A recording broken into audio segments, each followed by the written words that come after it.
So hello everyone, welcome to this new video. So in my previous videos, we have discussed with the resistance and the capacitance estimations. Okay, so in this video, I'm going to discuss with the MOS device capacitances. Okay, so here we have different MOS device capacitances which you need to be knowing. Okay, so based on that capacitances, we have different set of equations and one simple derivations uh, in those equations only. So that we are going to see, and upcoming videos also we are going to see a lot of derivations as well with respect to the different regions. Okay, so MOS device capacitances. So far, we have considered the MOS gate in isolation. So MOS gate in isolation means we have considered only the gate terminals, and with respect to that gate terminal, the areas beyond that gate terminals and which are affecting the gate voltages and all, we have seen only those areas. But now we are going to see with the complete device characteristic, that is the source, drain, and with respect to that we have three capacitances. With respect to the source, gate, and drain, we have one is CGS, that is gate to source capacitance. Then one is CGB, that we already discussed. Then another one is CGD, that is gate to drain capacitance. So with these three capacitances, we have some more other capacitances to be noting down that we are going to see here now. However, in practical, MOS transistors, several parasitic capacitance exist due to the physical structure of the device. So, figure below presents a diagrammatic representation of these parasitic capacitances. Okay, so whichever capacitance I've marked here, so all these things are the parasitic capacitances, which are the linking source between the three terminals, that is source, drain, and gate. So for simplicity, we assume that the overlap of the gate over the drain and source is negligible. So this is a valid first order approximation in a self-aligned silicon gate process. Next is capacitive components in a MOS transistor. So the following capacitances are identified, that is CGS and CGD, the gate to channel capacitances which are lumped to the source and drain regions of the channel. Next we have CSB and CDB, source and drain diffusion capacitances to the bulk or substrate. Next is CGB, that is gate to bulk capacitance. Okay, you see here it is possible to represent this model using circuit symbols as shown in the figure below. You see here CGS and CGD. Okay, you see here CGS and CGD, gate to channel capacitances which are lumped at the source and drain regions of the channel. You see here it is connected from source and drain, they are lumped together, CGS and CGD. Similarly, CSB and CDB, again source and drain diffusion capacitance to the bulk again.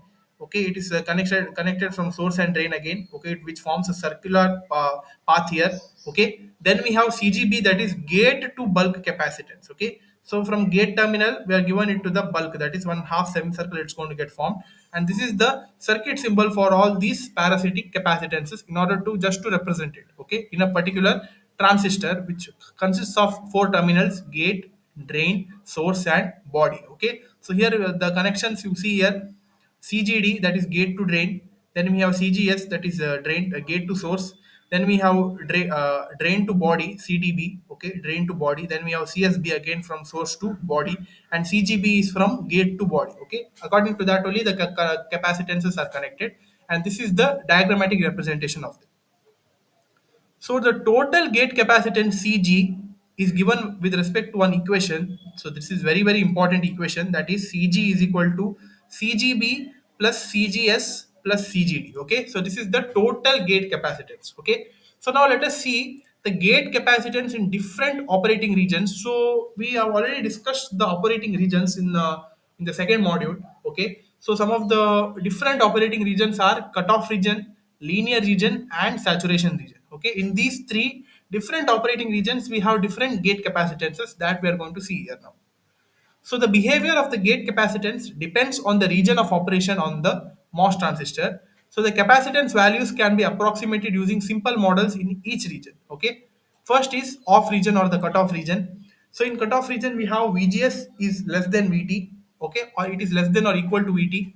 Okay, when the MOS transistor is off, okay, there is no conducting channel. As you know, in the cutoff there is no conducting channel, meaning CGS is equal to CGD, that is equal to 0. So here in the cutoff region you could be simply saying that the CGS equal to CGD but both are equal to 0. Okay, there is no capacitance since there is no channel. Okay, So the gate to bulk capacitance CGB can be modeled as the series combination of gate oxide capacitance CO and the depletion capacitance CDEP as discussed earlier. That is, since they are in series, those two will be getting added. That is CO into CDEP divided by CO plus CDEP. Okay, so this is under cutoff region. Then we have linear region. Okay, in linear region, the conditions are VGS is greater than VT, also VDS is less than VGS minus VT.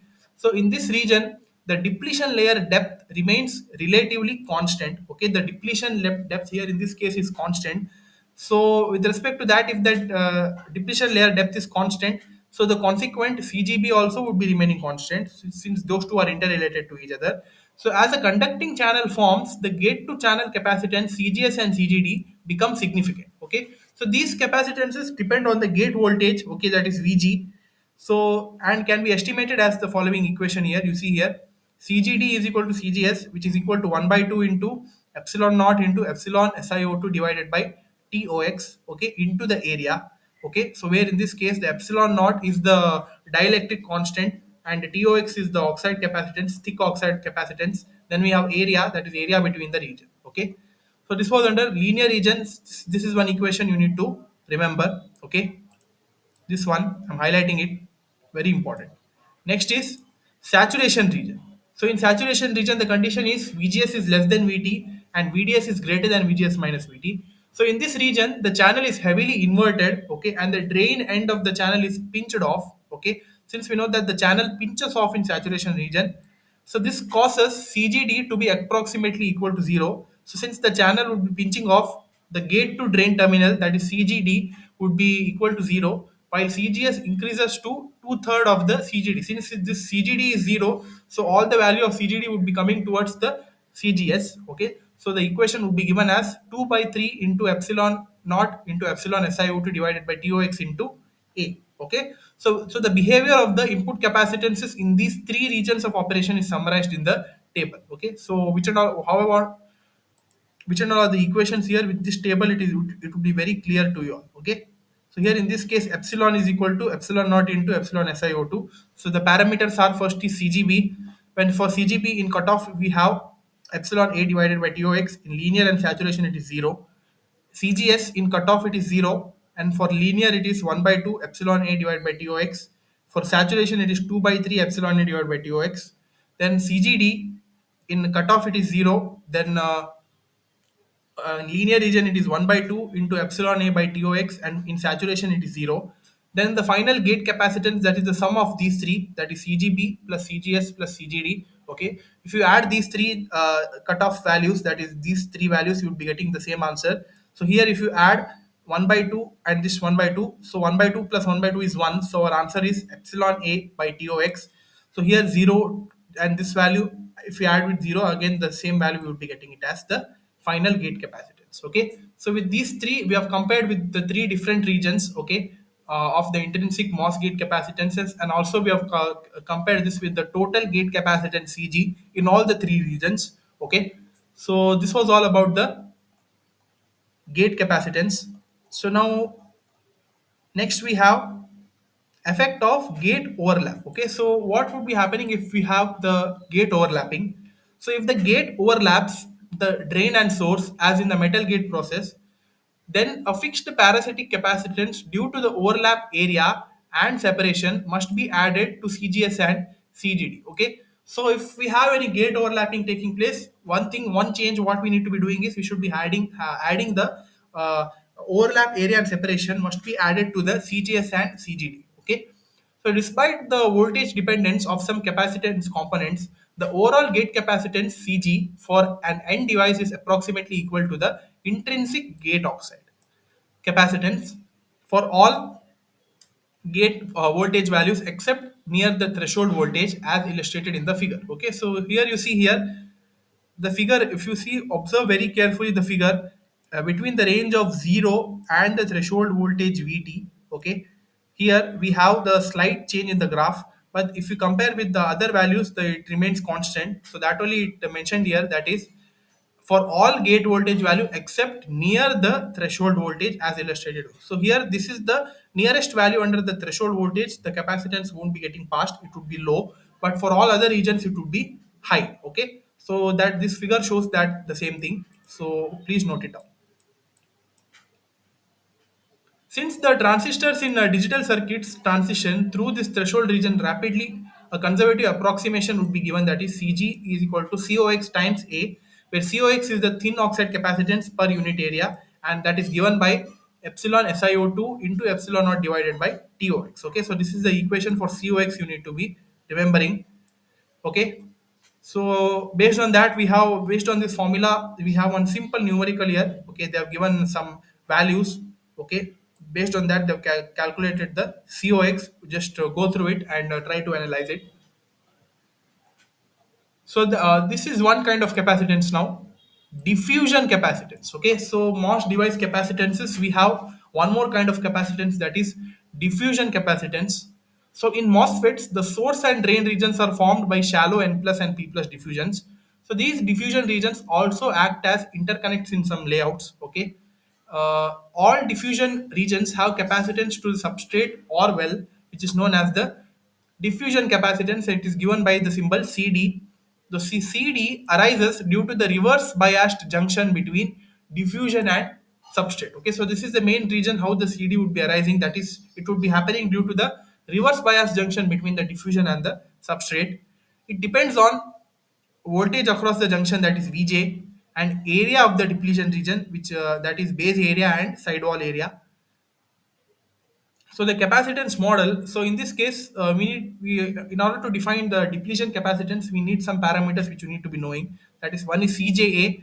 So CJA is capacitance per unit area, that is given by the unit picofarad per micrometer square. Then CJP, capacitance per unit periphery. A is the width of the diffusion region and B is the length of the diffusion region. Everything is calculated in the terms of micrometer.